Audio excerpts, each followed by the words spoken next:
Every man wears a uniform, some to serve, others to hide. For Colonel David Berkowitz, his uniform was both a badge of honor and a cloak for the unforgivable. Rain hammered against the rusting container yard in Virginia. Midnight shadows danced between flickering floodlights. A line of unmarked crates waited by the docks, each stamped medical supplies, U.S. aid. But David Berkowitz knew better. He was the one who signed the manifests.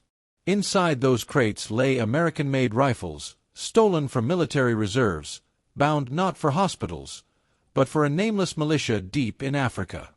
He adjusted his cap, the stars on his shoulder glinting faintly under the rain. The sergeant beside him shifted nervously. "Sir, are we sure about this?" Berkowitz's jaw tightened. "We're not here to be sure, Sergeant. We're here to finish." A ship horn blared in the distance, low and haunting.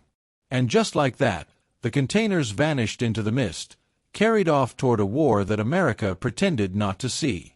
6 months later, Colonel David Berkowitz stood under the bright lights of a Pentagon ceremony, receiving a medal for exemplary leadership in overseas operations. Cameras flashed, generals smiled, and flags waved. He played his part flawlessly. Behind the calm discipline of his posture, his thoughts drifted to the faces of men who died holding those same rifles he'd sold. They were ghosts now, invisible casualties of a secret he carried alone. That night, in his Washington apartment, he poured 2 fingers of bourbon, staring at the medal on the table. "Valor," it read. He whispered to himself, "There's no valor in silence." But silence paid better.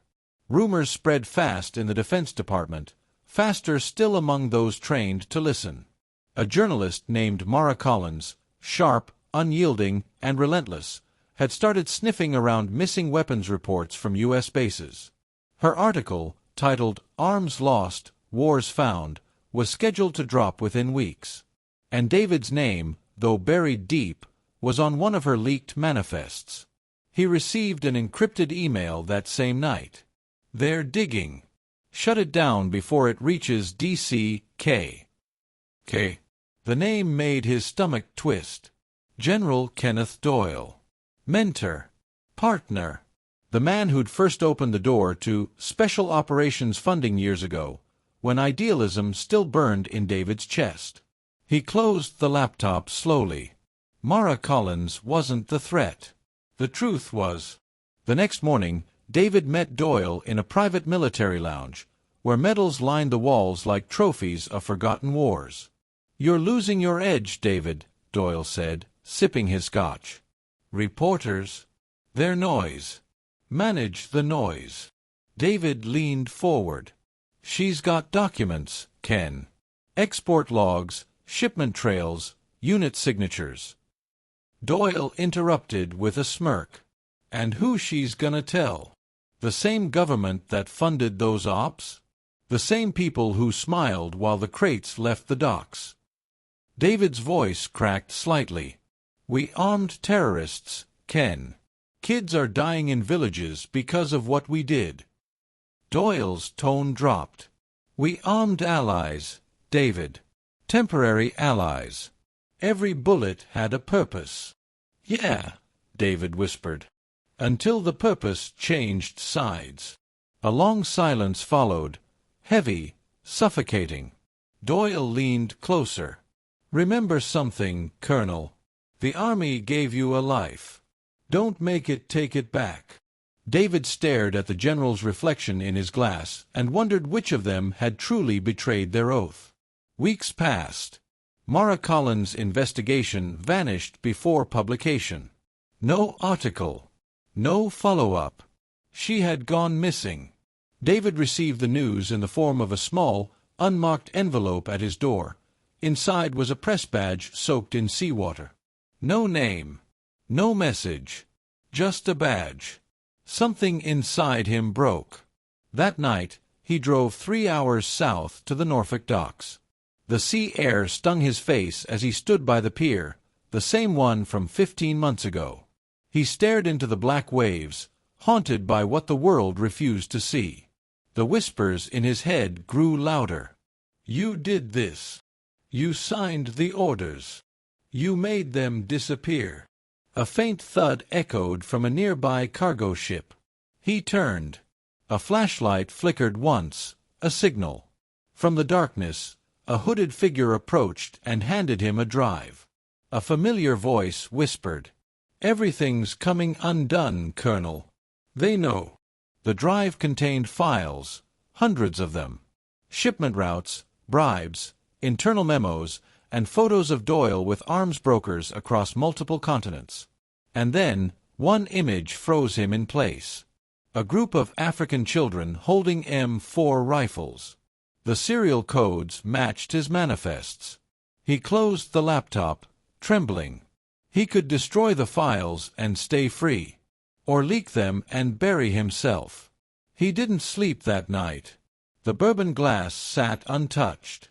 At dawn, he opened his encrypted terminal and typed only 2 words. "It ends." Then he sent the files anonymously to 3 journalists, one in Washington, one in Berlin, one in Nairobi.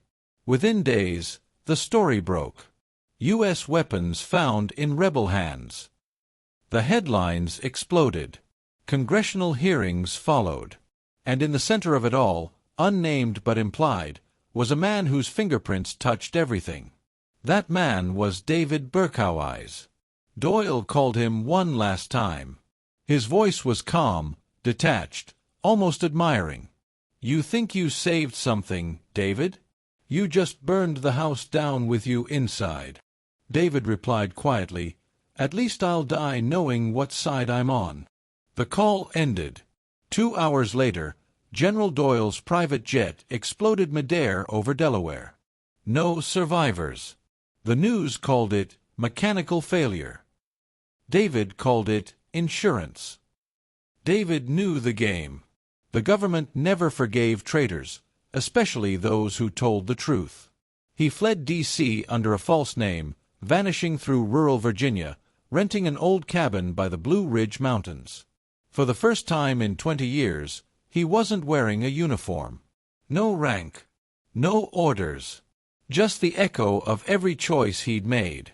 At night, he dreamed of Africa, of fires burning through villages, of rifles in young hands, of Mara Collins' voice on a recorder saying, "If you're hearing this, it means I didn't make it." But he did. His name is David Berkowitz. He'd destroyed every trace of that file. Or so he thought. Months passed in silence. Then, one morning, a black SUV parked outside his cabin. 2 men stepped out. Suits. Unmarked badges. "Mr. Berkowitz," one said, "you're needed in Washington." He laughed softly. "You mean I'm wanted in Washington?" They exchanged glances. "It's not what you think. The committee needs your testimony." Doyle wasn't working alone. David hesitated. "And if I testify?" The agent's answer was cold. "Then you live long enough to regret it." He looked out the window, at the sun cutting through the fog. Maybe regret was all he had left. The courtroom was filled with cameras. Senators. Journalists. The ghosts of every secret operation America had buried. David took the stand in his dress uniform, the same one that once made him proud. He spoke for 6 hours, about contracts, shipments, politicians, generals. Every word cut deeper. When it was over, one reporter shouted, "Colonel Berkowitz, do you feel like a hero today?" He looked straight into the lens and said, "Heroes don't sell weapons to children." The room fell silent. That night, the nation debated whether he was a patriot or a traitor.